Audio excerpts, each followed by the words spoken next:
What would you do if one day you woke up to find out that one of the world's foremost authoritarian regimes randomly put out a warrant for your arrest for an alleged act of terrorism? It's a scary proposition, but something that happens to many journalists across the globe whose coverage draws the attention of powerful dictators. My guest today is my friend Tom Rogan, a columnist with the Washington Examiner, and someone who recently found out that Russia, a country with the world's largest nuclear stockpile, was charging him with acts of terrorism. Thankfully, Tom is safe and sound here in the United States, but many others, like Wall Street Journal reporter Evan Gershkovich, are not as fortunate. I've invited Tom on the show to tell his story and to discuss the war in Ukraine, the future of NATO, the fate of TikTok, and what makes America such a special place. I hope you enjoy.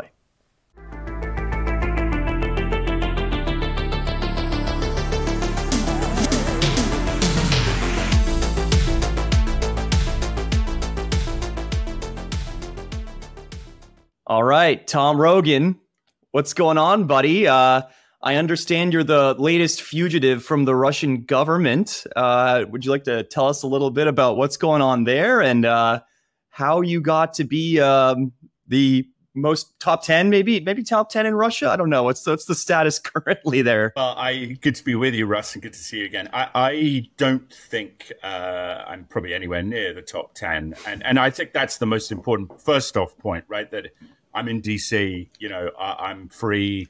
At least for the moment, my life has not been really adversely affected by this in any substantive way, as compared to so many people, ranging from Evan Gershkovich at one level, right, being an American, obviously detained, to Alexei Navalny, to so many other, especially Russian journalists and dissidents who are really suffering for what they have written.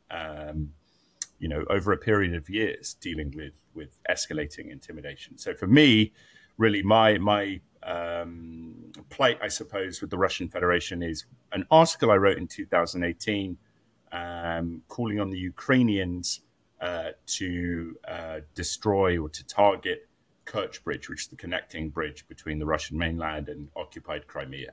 And I think primarily because of the debate in Germany over providing Taurus cruise missiles to Ukraine now, which are bridge killer missiles. The Russians are concerned about that prospect, perhaps also the context of Emmanuel Macron pledging increased support to Ukraine.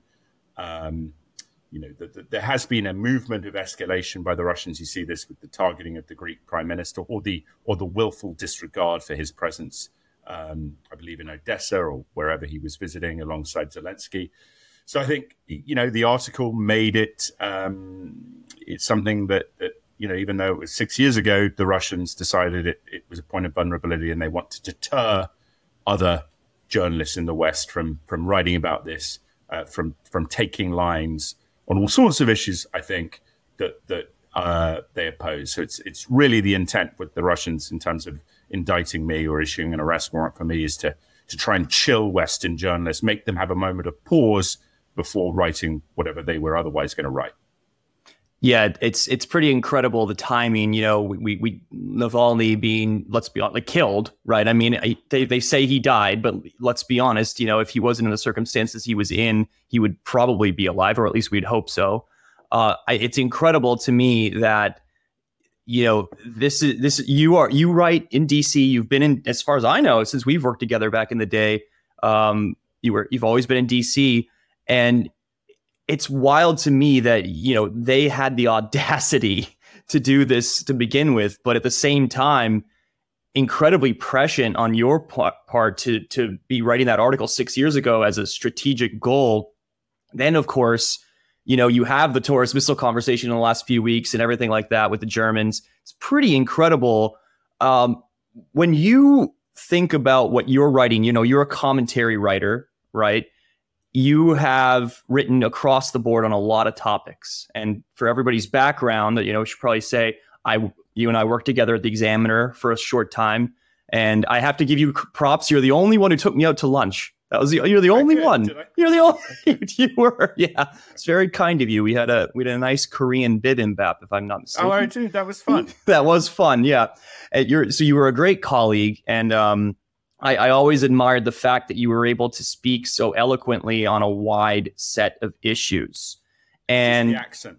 It must be. I mean, it does add a certain je ne sais quoi, right, to the art form.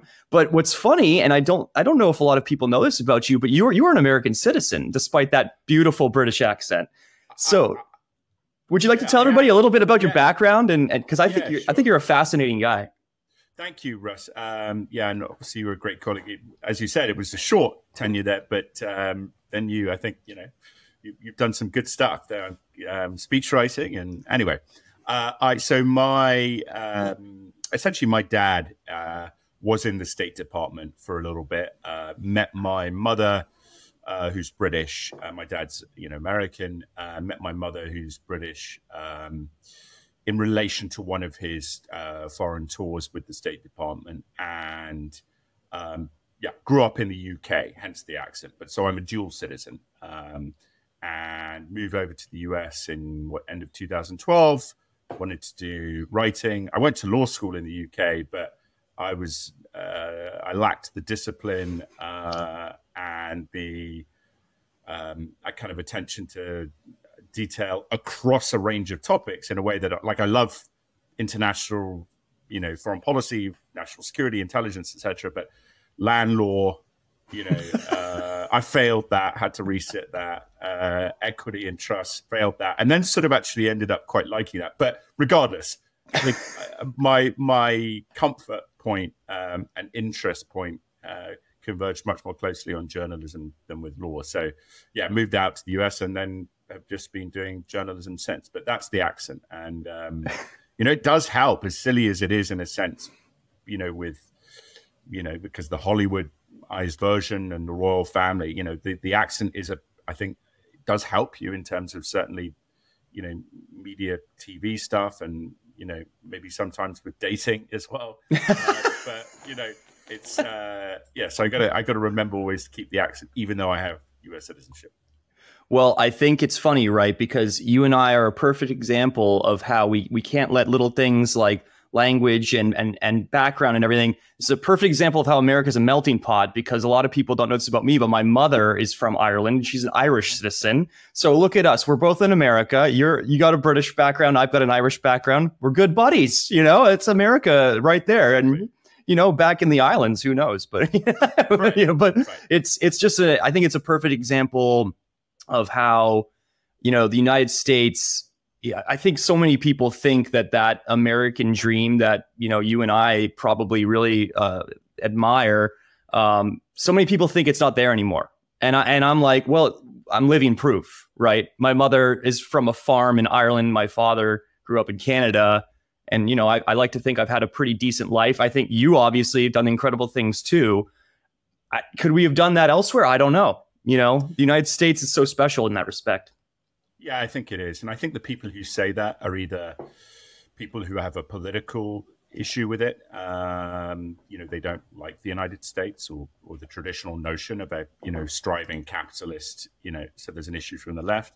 I also think there's to a degree, Americans who say that are spoiled in some cases because, they think, they go to Europe and they see areas of Paris or London that are extremely affluent and there's a lot of history and culture, but they don't travel to places like Clichy-sous-Bois or, areas of, South Peckham, East London. I mean, there's also a thing that I think people neglect in and I'm sorry if you can hear my dishwasher finishing, but there's also an issue that people neglect in terms of the American opportunity across rings of socioeconomic, ability. If you're striving, and obviously sometimes people get really a hard break. I'm not trying to deny that, but one of the things I love about the US is that you can go to, a very high end restaurant or bar, certainly in a lot of places, or, an Olive Garden, And Frank, I'm a big Olive Garden fan personally. The salad, as long as it's, which unlimited breadsticks. I mean, come fresh. on. I don't like the breadsticks, but I like that sacrilege. The opportunity, the pursuit of happiness, right? That you can also go. I think it's also one of the reasons why a lot of Americans, and I think it is, I think our education system in a lot of states should be teaching a lot more about the world. I think that's a real problem. Yeah. It's quite insular in terms of that. And I actually think the more you teach about the world and America's role in it, the more patriotic you would be, quite frankly. Imperfect country, but done all the great stuff. But also, this idea that frankly, people can, take, why do the people tend to travel inside the United States? Because you can do it on a budget. You can do the camper van trip. I mean, there's that American story that allows you to be happy as you rise up. Or even if you seek a more modest, economic life, look after your family, give them a better. So yeah, I'm with you on that 100%. And I think it's sort of quite facile intellectually once you dig into the detail of the people who say it's prohibitive. You can't pursue it anymore. You can, so yeah. Yeah, I gotta say I couldn't agree more with everything you just said there. And just in terms of opportunity and reinventing oneself too, right? Like you and I worked together where I was a journalist, you were doing commentary writing. As you noted, I went on to become a speechwriter at DHS. You've done incredible amounts of media, met incredible people, written about incredible things.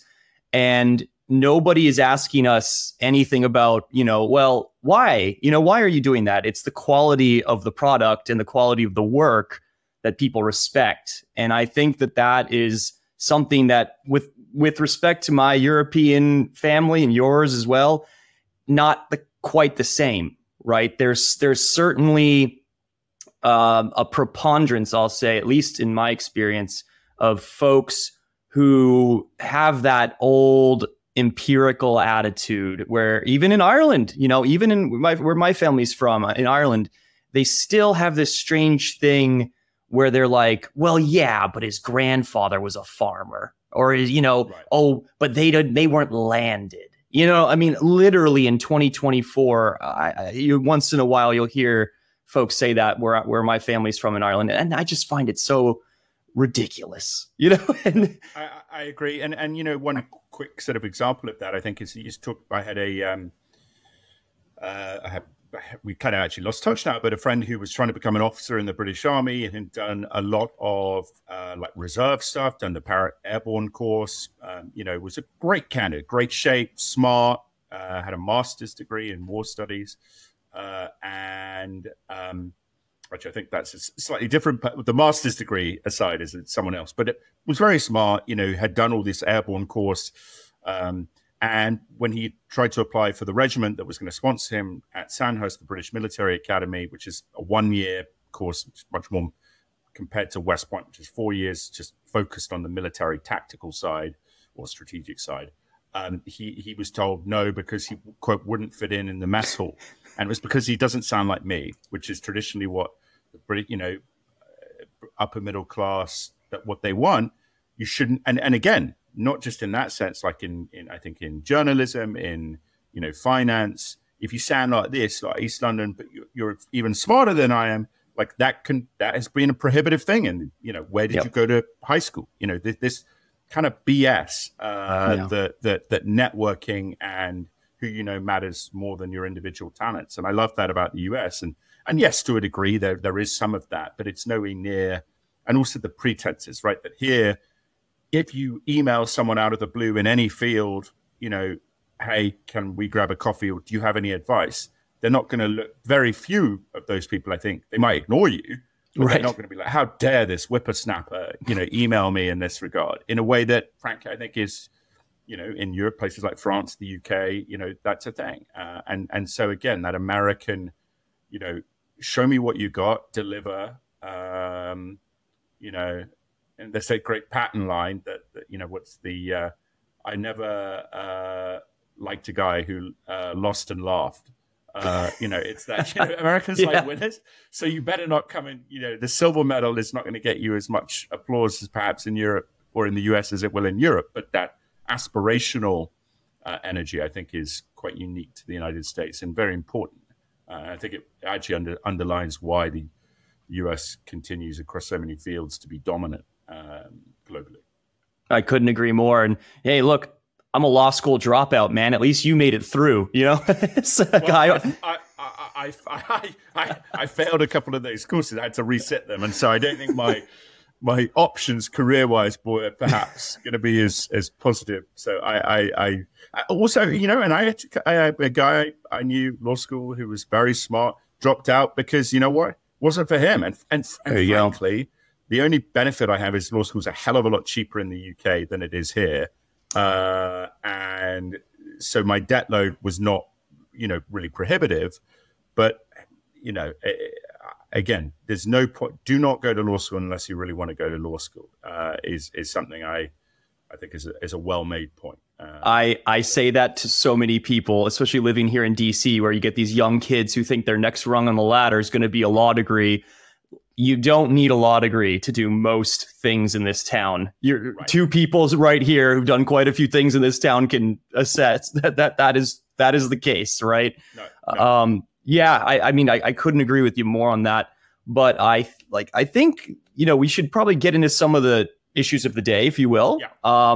You know, we discussed a little bit about, you know, your Wall Street Journal op-ed and, you know, kind of a self-inflicted wound on the part of Moscow because, you know, making these actions against you got you in the illustrious Wall Street Journal, which, you know, anybody knows. Getting an op-ed in that publication is a difficult thing, and so if you could, you know, tell us about where you see things right now with regard to the war in Ukraine. You obviously were kind of ahead of the game when you were discussing the bridge issue 6 years ago. Obviously, that's still become incredibly relevant today. The lay of the land right now, where do you see it and what do you expect to see in the future? Well, so I'm actually more optimistic, I think. And again, you know, saying this from a literal armchair, you know, point of view, more optimistic people I've talked to than I think a lot of people are. Now, I think the Ukrainians obviously have an interest in emphasizing their needs. They are clearly running very short on, you know, certain artillery. In particular, I think the financial issue is perhaps less critical. You know, and again, one of the things that the West has been able to do with this aid is to insulate a lot of the Ukrainian population, if not from the hardship of having loved ones fighting and dying and having Russian missiles smacking into apartment buildings, being able to maintain, you know, their salary, a basic standard of living in a way that, you know, quite frankly, is unusual in war. But I think because the Ukrainians have now adopted, I mean, at least I hope they have, I think the indications are more of a defensive posture with deep strike, you know, hitting the Russian petroleum production, critical targets inside Russia. You know, as the F-16s start arriving, we'll be able to hit deeper into Russian strongholds in Ukraine. Crimea, for example, their ability to withhold or to withstand Russian offensive action, I think, is going to be greater, significantly greater than people think, because the Russians, as much as they are unrelenting in their willingness to throw bodies at the problem, in terms of their willingness to restructure their economy to mass produce, you know, artillery shells, for example, their record so far in Ukraine in being able to conduct combined arms operations with ground, air, missile, rocket forces, all acting in concert, has been shown to be incredibly poor compared to what we anticipated they would be able to do before the war started. And I think a lot of that really reaches into the corrosive element of corruption and mismanagement and poor leadership, poor morale inside the Russian armed forces. And so, you know, I think in a longer term sense, if the Ukrainians can absorb those hits while continuing to impose casualties at very high rates on the Russian armed forces and degrading Russia's Again, look at the petroleum refining side, those deep strike actions. I think that could really begin to cause Putin problems, over a longer term period of years, which is clearly what Putin is thinking about. So, it's problematic. Do they need more aid? Do they need more artillery shells? Yes, they do. But I don't think we're talking about here a collapse or a mass Russian, offensive advance. So I know, you've talked to a lot of people in DC who are in the know on a lot of issues, including this one, obviously. What are you feeling? What are you seeing amongst folks, in Capitol Hill, amongst the various policy circles on the appetite to continue to help fund the defense of Ukraine? I think the appetite certainly in the Republican Party is declining, at least in the voter bloc. I think there's a lot of support actually on Capitol Hill, especially in the Senate, but also in the House. The appetite of voters is declining. I think, again, as the Ukrainians are able to show resolution and holding lines, I think that appetite actually might reverse. I think President Zelensky has done an exceptionally good job in terms of maintaining the Ukrainian will to fight, especially in the beginning. He's done an exceptionally poor job in terms of his diplomatic outreach. The complaining about not getting certain weapon systems, totally understandable. Of course he wants those weapons. He needs them. It would save his people. It would help his military make advances. But this sense of, former British Defense Secretary, who was one of Ukraine's biggest supporters, has talked about this, as have others. The ingratitude that Zelensky shows on the international stage sometimes, I think also, his presentation is not conducive towards appealing to people in the middle of America who, are thinking, well, we're in a lot of debt. Why aren't the Europeans doing more? And I think they should be doing more. They say, and the media consensus in DC is the Europeans are doing a lot more than the US. And okay, in some sense they are.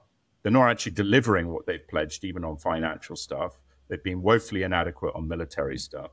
And Ukraine borders 4 European Union states. This is something that Europe should be doing double what the United States is doing. And even if the European economies are struggling, Russia poses a critical threat to their frontier, both the European Union and NATO member states in the Baltics. So, that is a legitimate, I think, American gripe, certainly from the right.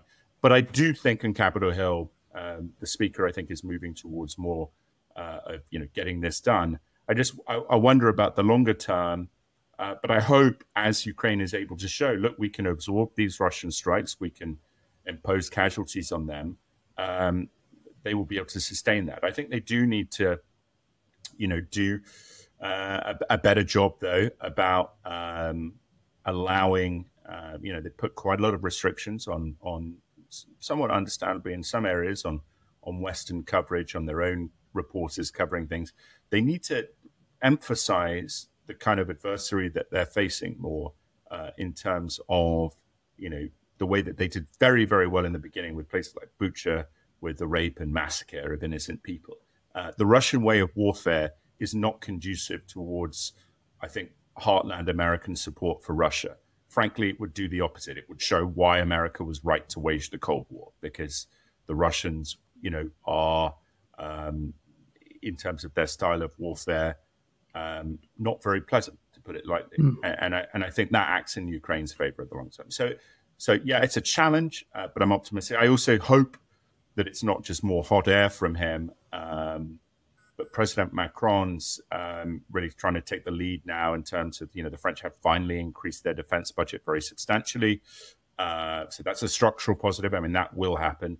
But whether Macron maintains this kind of narrative of that Ukraine is not going to lose, if that is the case, I think that's very positive. And it, again, helps those members of Congress to persuade their constituents, look, the Europeans are now taking the lead. We're standing for people that are defending themselves against a, ludicrous narrative from Russia that, the Ukrainians are Nazis. And etc. So I'm more, again, I think I'm more optimistic than a lot of people in that.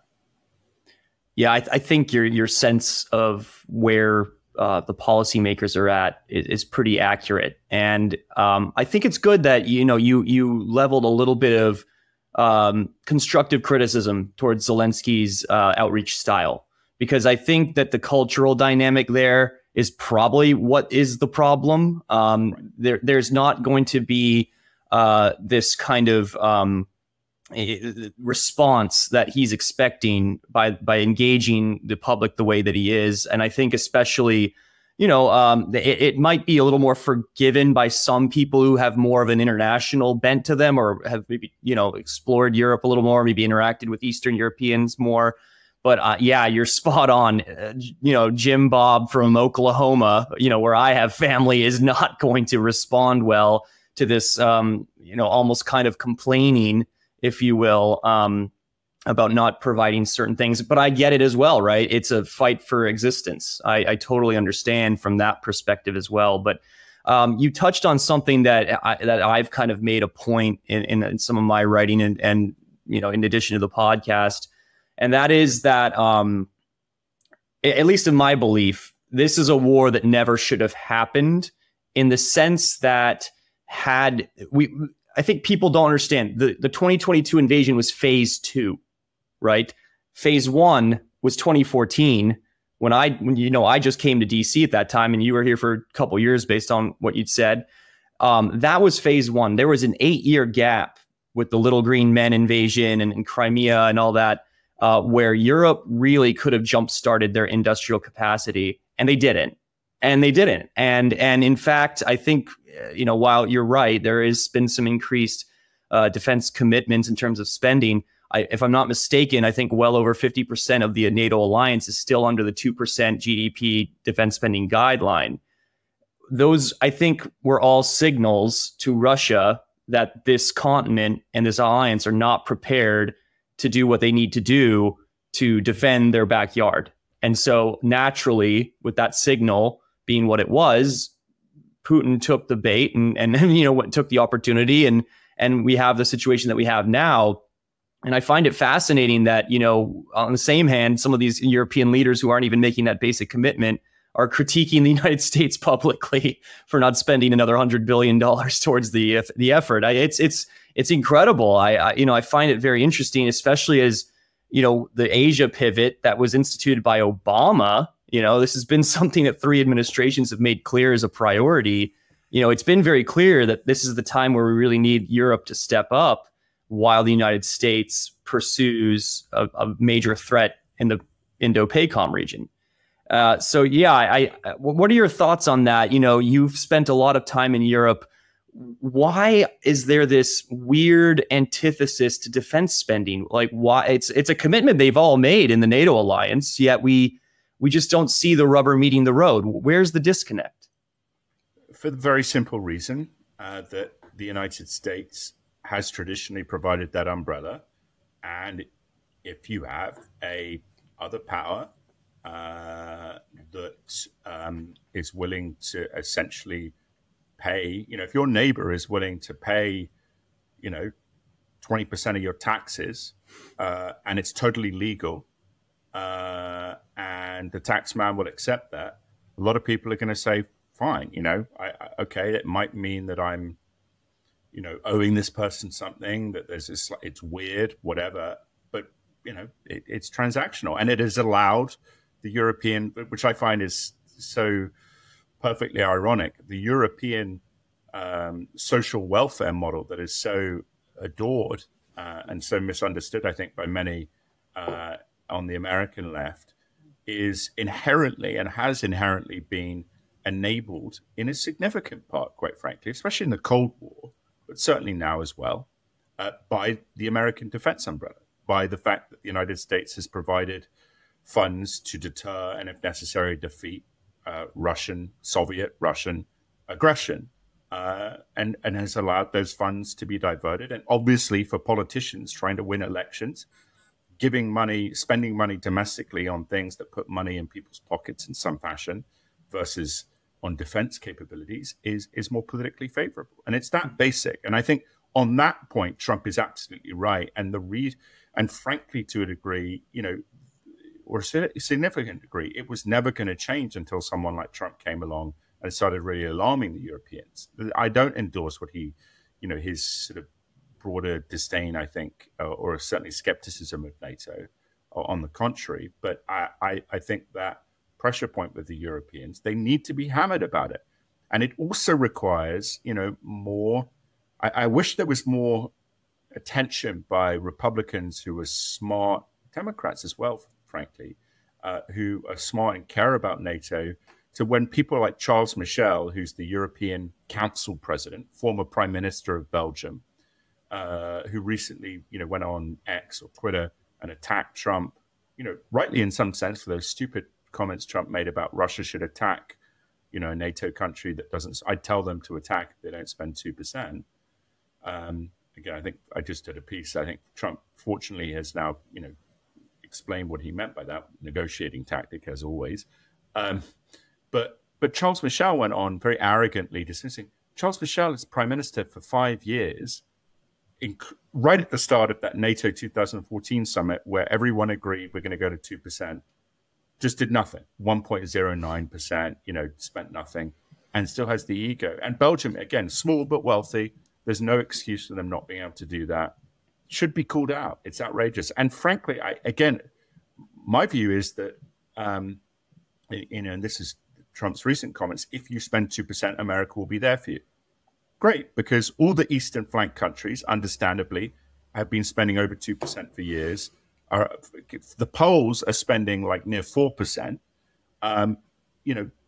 That's great. I think, frankly, it would be pretty moderate to say, unless you have, put it in a clause that's economic cataclysm, right? Great Depression style cataclysm, or, natural disaster, a volcano, earthquake destroys your country, you need to be hitting 2% to be in part of NATO. Because the history of alliances, from my perspective, is not simply shared values, but burden sharing. And again, I think that to that person, in Oklahoma or wherever, that's not a hard ask. They're not, to say 2% when the United States is spending, 3.5%, now less, but a lot more, just to spend 2%, that is not like asking for the bank. And I get annoyed with a lot of people. I think the media national security consensus in DC is, no, this is so silly, and Trump doesn't understand NATO. And I don't think he does, but his argument doesn't recognize that it's not about that. It is about that. The Germans, if you're facing an invasion from the Germans from the Russians into Estonia, Angela Merkel and Olaf Scholz going on TV and talking about something, or their aid spending, or their commitment to the EU budget, is not going to stop, 10 years from now, if the Russians have reconstituted their military, a Russian spearhead. It's going to be the 82nd Airborne and 16 Air Assault Brigade, and maybe hopefully now some French units coming in to support the Estonians with very aggressive, speed and maneuver, potent light infantry before your forces can get in there. That's what it's about. And anyone who says otherwise is just full of, expletive. And you could swear on this, by the way. Okay, they're full of shit. And they've been doing it for years. And it aggravates me so much, because growing up in Europe, it's just the excuse because they want to spend money on more vote-winning policies. But if you think the threat is real, you have to invest against the threat.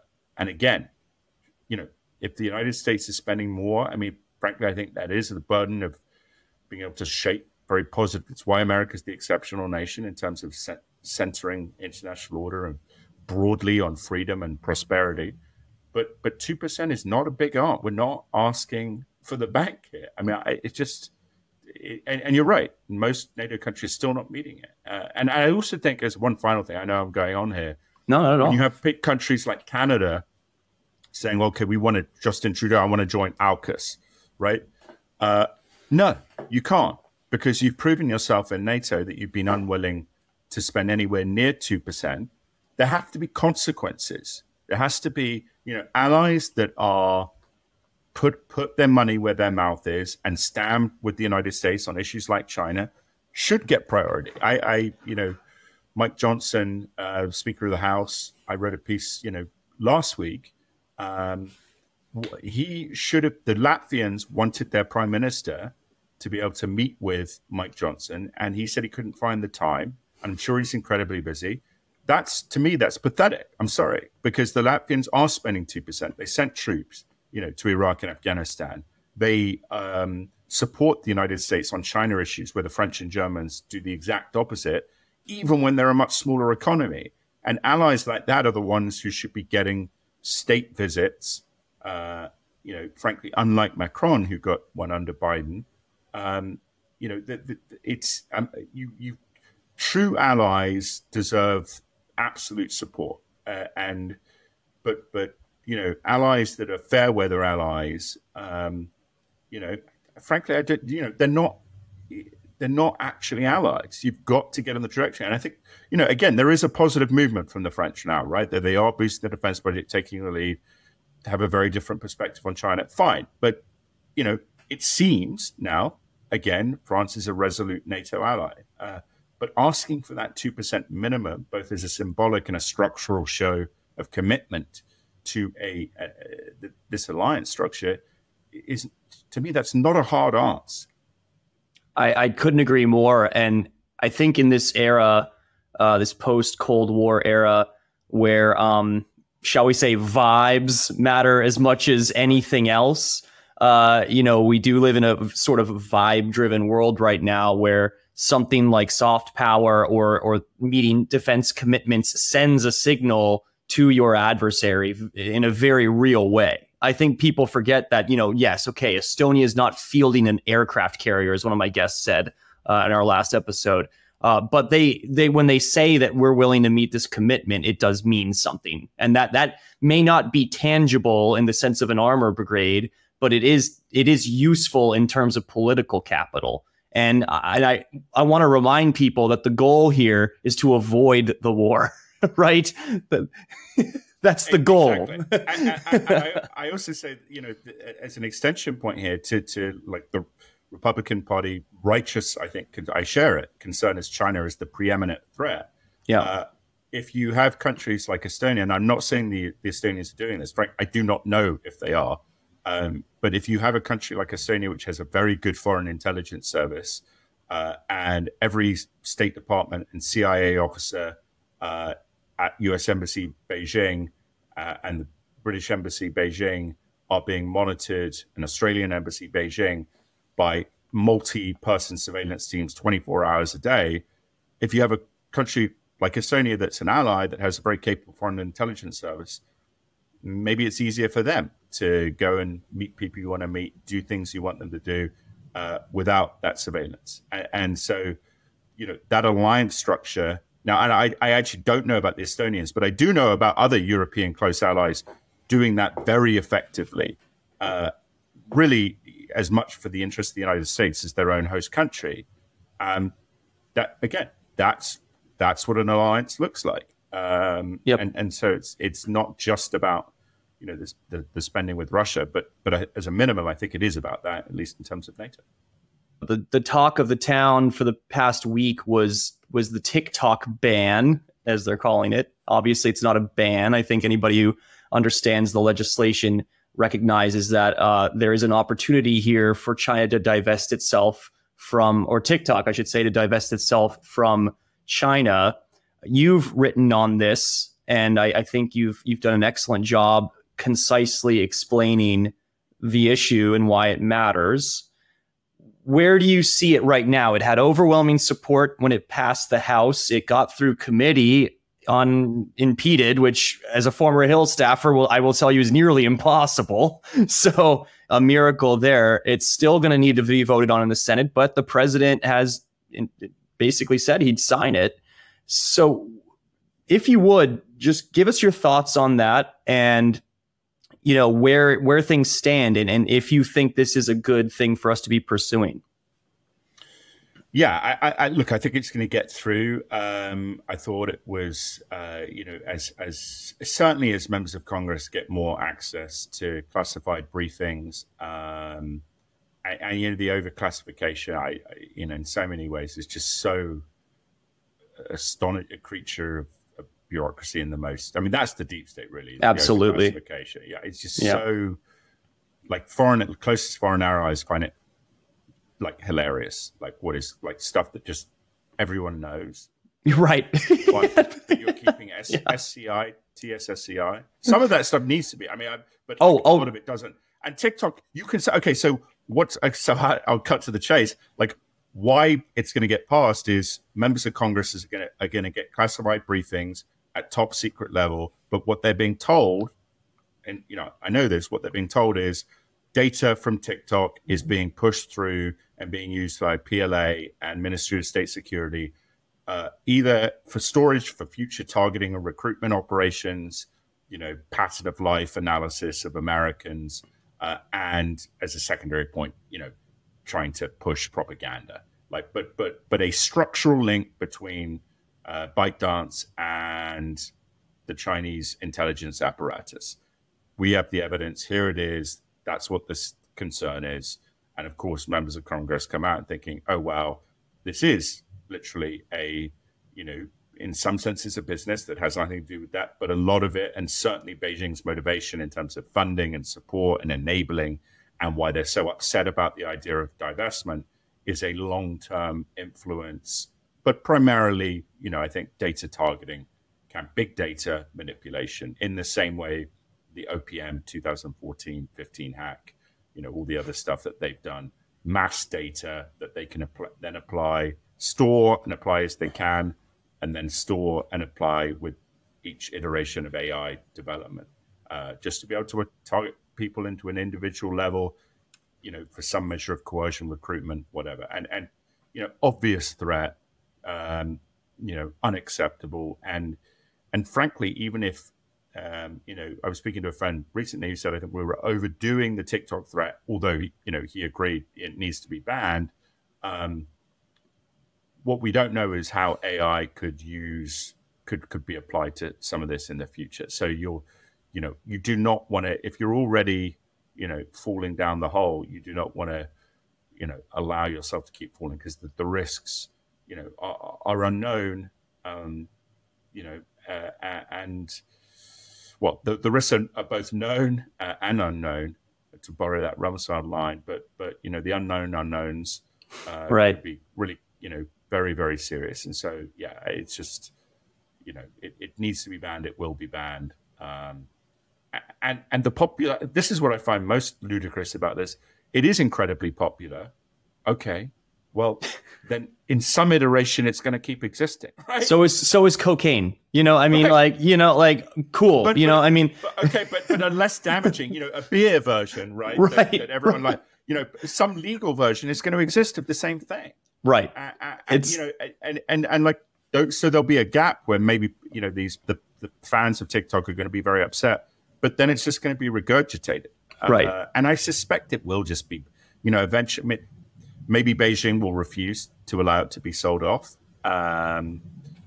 which again shows their hand. But I mean, again, that will hurt them with the other issue of domestic economic confidence in their private sector. If just reinforce that narrative, you've got to always think about, what does Chairman Xi want in all moments, or private investment just dies. So they're caught. It's a catch-22 for them. But yes, I mean, look, it's going to be banned in its current fashion, and that is 100% appropriate in my view.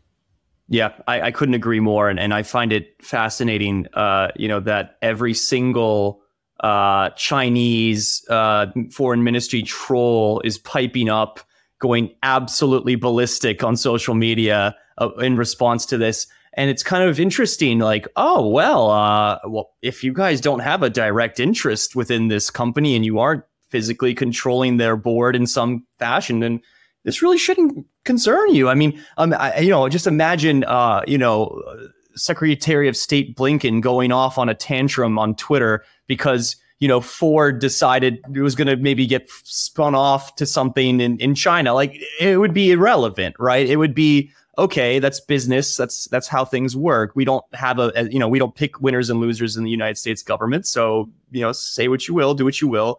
It's incredible to me how much they've shown their hand on this. And I think it only adds credence to why we need to pick it up.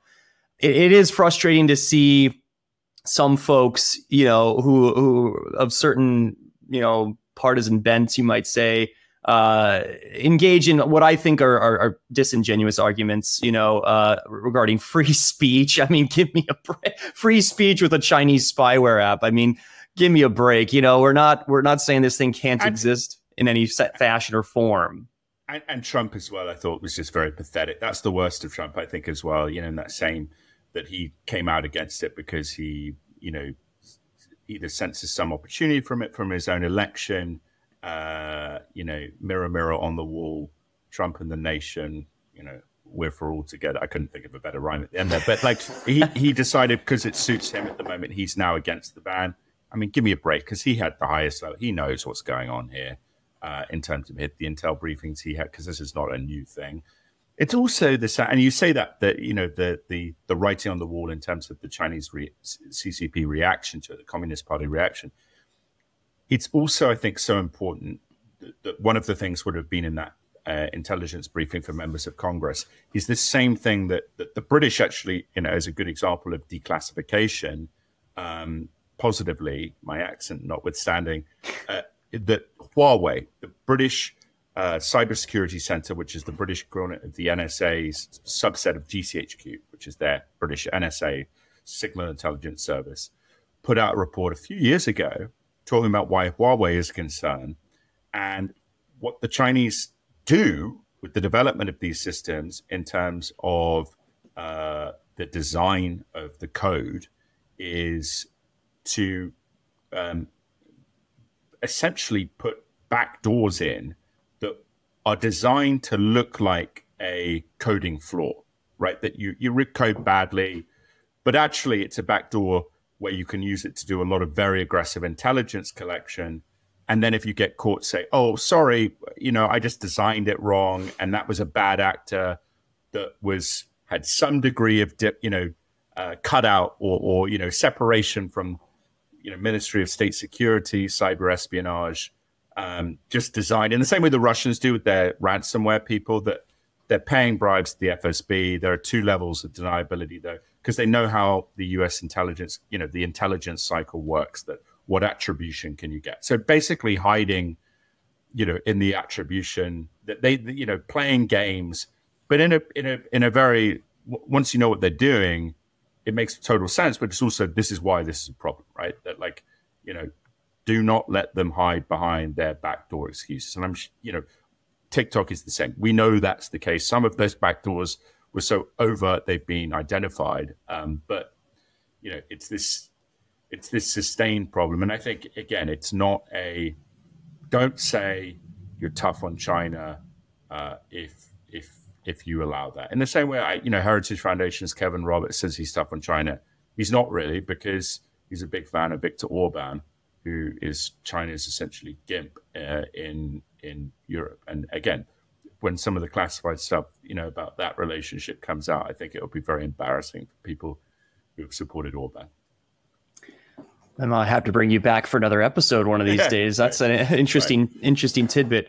What is your advice to someone who may be interested in pursuing a career, writing about national security or engaging in foreign policy? What would your advice to them be if they want to do what you're doing? I hate it when you hear people say it. I always make a point to, or try and make a point to only say this line once in any kind of discussion, but it is a great question. I hate it when people answer that every question. Oh, it's a great question. Blah, blah, blah. That is a great question, because it is so important, and there's so much opportunity that's untapped, right? That look at let's say the FBI, which is there's a lot of skepticism on the right at the moment about the FBI, somewhat legitimately. I mean, but one of the opportunities is that the vast majority of FBI agents are conservative leaning. Right. They're patriots. They're patriots. They're professional. They do their job. They want to catch bad guys. They want to catch corrupt politicians. They don't have enough resources to do that, because everyone's in counterterrorism, even though it's mostly idiots doing. Anyway, you could balance. I would do some restructuring if I was the FBI director. But the basic point is they want to talk to journalists who they can trust. There's a big trust quotient, especially, and you know this, right? That young people need to learn how to do source handling. I mean, I haven't Yes. said this, so don't put your here's my WhatsApp, whatever. Brilliant. I mean, anyone who says puts their WhatsApp up or Signal their number, don't talk to them. They think it's cool. No, it is. And again, that's another issue, right? It's national security reporting in DC. A lot of it is who you know, which embassy parties you get invited to. Oh, so true. How you please people in the Biden administration. But there are opportunities to get stuff that other people can't get. There are, I think, you do have to. I've had some great stories that I haven't run because, which of course, frankly, if I heard someone saying this, I would think was BS because it's the same. It's the WhatsApp trying to look cool. But I have some great stories I haven't run because I think it would be really counter to the national interest. Yes. Yep. Same. Yeah. Exactly. You know this probably better than I do with your experience, but it's also a point that there's a lot to be done. Same with CIA, right? Same with NSA. That there are people, even regardless of their perspective on particular issues, they are going to be or political issues. They have a concern they care about, and they might think that, for example, Trump. People at CIA who really didn't like Trump liked a lot of stuff he did, especially when he first took office in 2017 on Russia operations, where the CIA were able to do a hell of a lot more than they had been able to do under the Obama administration in terms of aggressive action against the Russians, which you never hear about in the media, and China, sustained across the IC during the Trump administration. And one of my great limits, so I would say, be bold, know there's a vast untapped opportunity, know the people who are going to potentially talk to you, know the people far more senior in public than you, and don't want to talk to them because ideologically they are either opposed to them or don't trust them. So there's opportunity. You've got to be prudent with it. You've got to develop that source. It takes time. It's kind of like a sort of lesser version of being a case officer trying to recruit a foreign government official, whatever. Build and trust it in the way that you want to have trust, and that long-term element pays off. And one of the things I say as well, that I have my gripes sometimes with certain things at the Examiner where I work, where you used to work, in terms of some of the website issues we're having at the moment, for example. But one of the great things I really appreciate is I do have a lot of support from Hugo and Con, who are my two sort of one-on-one leadership in terms of being able to go and meet people and go to events and get outside the office and eat and expensing things sometimes, right? I have one of my best sources, which is Hugo did put a little cap on perhaps this sort of extravaganza, but you're worth your weight in gold, Tom. I don't know. well, he told me for lunches I'm capped at $100 with this person, but this person, when they come to DC, want to go to a certain restaurant and get a certain food and drink and want it to be paid for, and that's their thing, right? When they visit, and but I'm able to do that. I mean, that's a silly example, but basically you've got to make yourself the one who the source wants to talk to. And again, it's so obvious. And frankly, I should have said this at the start. It's so obvious. And I find it tedious and amusing and sad in equal measures how, as you say, much of the national security reporter-based, let alone commentary, reporter-based people who are supposed to be, objective reporters do skew. So, and not to the left, but certainly to the Biden administration and kind of regurg, and it's very obvious and it's very cliquey, and it's favored by a lot of, I think, foreign embassies of allies because of their political views. But there are opportunities for people from the right. And you've got to be bold. You've got to get out there as well. Like the stigma thing as well, which is perhaps a secondary point, is that you do not, I think, in the long term, serve yourself well where you have sources telling you something. And I would say two areas for me that passionate: Havana syndrome and UFOs. Both those things I'm very confident that I'm broadly going to be proven right on, and media will eventually be catching up to this. Maybe it's 5-10 years down the road or longer, with touching topics that there's a lot of stigma about and a lot of doubt, and especially the UFO topic, where journalists don't essentially want to kind of put trust in sources and write about stuff in a way that goes against the party line or what the narrative of now the DoD's UFO unit wants to present, because they don't want to be seen as silly or outside the grade. But if you have sources telling you stuff and you trust those sources, and they aren't the sources that are in a UFO sense doing Skinwalker Ranch season 5 on History Channel, then and they've told you stuff before that has nothing to do with UFOs, then you have, I think, an obligation to follow that. And so there are, be bold is, I guess, the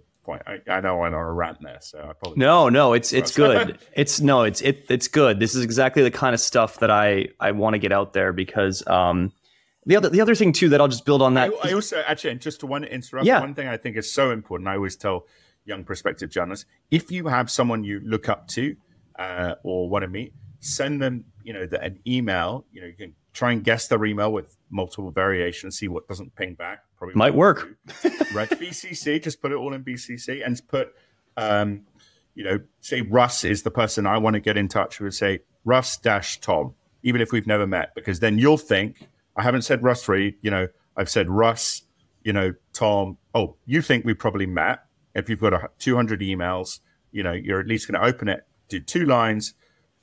I know this is the British word, cheeky, or I know this is like, out of the blue, but would love to get 5 minutes, can meet you when you leave work one day or whatever. Maybe not. So that sounds slightly stalkerish, but, but that American kind of gumption, I think it's gone a long way. I mean, that's how I got on McLaughlin Group, is by emailing comments and doing something like that. And, that was one of the biggest opportunities probably the biggest opportunity I've had in terms of media in just by emailing comments at mclaughlin.com. And so being bold is critical. I think the success that you've had at such a young age when you began and to now is proof positive of what you just described. Well, the show ended when I started hosting it, ended 2 years after that, which I think was not entirely my fault, but yeah, I can't, Hey, it had a good run, right? It had a great run, actually. And I think you've done phenomenal things for the medium, and you'll continue to do them, I have no doubt. I think the one thing I would add on to what you just described, and this would probably, I would actually say to anybody who's wants to go into journalism, wants to go, work on the Hill, wants to work in government, maybe a 3-letter agency, just don't screw people over. I mean, it's really not hard to do it. It's like you said, you and I have both had to make decisions when we were both doing journalism where someone might give you something and you have to really make a morality call or an ethics call on your own, right? And because, you may be under pressure to produce, you may get a juicy story out of this. You might be on the front page of the paper or whatever on the website, and you could get clicks off clicks. But you really have to wonder, is this the right thing to do? The chasing clicks, and then I would also say screwing over sources is a great way to lose your confidence and ruin your reputation, not just as a journalist, but also I think if anyone working in the professional space, especially in national security and foreign policy, where the issues at hand are detrimental, and in some cases our people's lives depend on it. 100%. It's so well said. Notice that I didn't say great question because it wasn't a question, it was a statement. But I totally agree. And I also think as well that, when you are thinking about those issues, and I think maybe I'm reading between the lines here, I suspect I'm not, there's that you've got to be, obviously you have to be honest with your editor, but the editor's interest, right, is going to be production and getting stuff up some of the time, and it's going to counterbalance against your interest to need to protect sources and, in some sense, sometimes national security. But some of this stuff gets very, important and sensitive. You've got to be willing, I think, not to bring stuff to an editor unless you're comfortable with how it can go. And there's conflict there in a sense, but that's part of the long game. And frankly, the moral beneficence of that is both it's inherent that you're protective, you're being honorable, but also in the longer term, any source who's telling you stuff that either they shouldn't be telling you because it's classified or is trusting you not to run it to give you some context, if you don't burn them, that's how you're getting other sources, Yeah. And this is where I would, humility to, certainly the big, the Post, the Journal, the New York Times, Shane Harris, for example, at the Post, like a lot of, I think at that level, those people are really excellent and frankly are honorable for this. The reason they're excellent is because they are, they have developed their sources by their original sources telling other people, you can trust him or her. You can talk to him or her, right? That you act as almost, that's how you get these long-term development of sources. And then, when you are at a bigger publication, it becomes easier because people want to be on the front page of, the New York Times. And so, there are more opportunities, but again, that investment of trust is critical. And in the long term, it's the way, right? Just keep on it and it builds. You can't burning people for the quick click, writing a piece that is not, that is designed to appeal to a particular subset is not a long-term, at least in foreign policy, national security, intelligence world, a long-term recipe for success. I couldn't agree more. Well said, my friend. Well said. I could talk to you about this stuff for hours, but I know we're coming up on the time here. Man, I'd love to have you back because I think there's so many things we could talk about. Had a great time, honestly. A lot more. Yeah. I'm normally skeptical of doing these things. I'm trying to sort of give back, do more. But I actually, Russell, genuinely had fun. It was great. Yeah. You're a very skilled interviewer. Maybe you should have been a case officer. Well, hey, I'm very happy with my current employment, so we'll see. But man, I think for me, I don't want this. I did TV for a long time. You and I both wrote. I hated the formality. I hated it. Like, okay, sir, I'm going to sit you down and we're going to have this robotic conversation like this. Yeah. Oh yeah. And don't drink a beer while you're on camera. Oh God, no, don't do that. Yeah. Like, give me a break, man. No, I'm here to talk to real people who are interesting and have something to say. I think I've just been fortunate when I decided to do this little side project. I realized that I've been very fortunate to meet people like you. And I know people, like maybe I'm not as talented but as you guys are, but I'm fortunate enough to have known incredible people. And there's just a way to have these discussions that can be fun and intriguing. We don't have to be, 3-minute news cycle, type of deal. Right. Exactly. So, Are we off now? We're not. We can be off whenever you want, man. Oh no, I was see that's actually we shouldn't be because there's the proof of the. I think again it's like to borrow my namesake, Joe Rogan for national security, perhaps kind of in a slightly different way, but no, great fun. Yeah, man. So yeah.